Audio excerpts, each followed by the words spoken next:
ఇలలో వసంతాలు పులకించగా, కలలన్నీ ఎదలోనే ఫలించగా, కోకిలమ్మను చూసి నేర్చుకో, గొంతెత్తి తీయగా పాడుకో.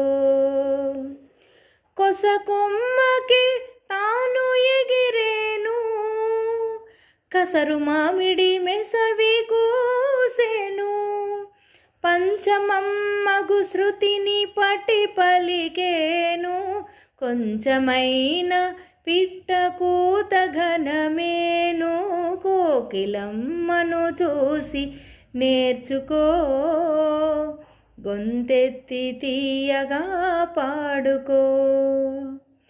కాకి మూకని కసరుకోక, కనికారమును తెంచుకోక, శృతి కటువుగా పలుకబోక, శృతి కటువుగా పలుకబోక, శృతి మెత్తనో ఎడద సురికిపోనీక, కోకిలమ్మను చూసి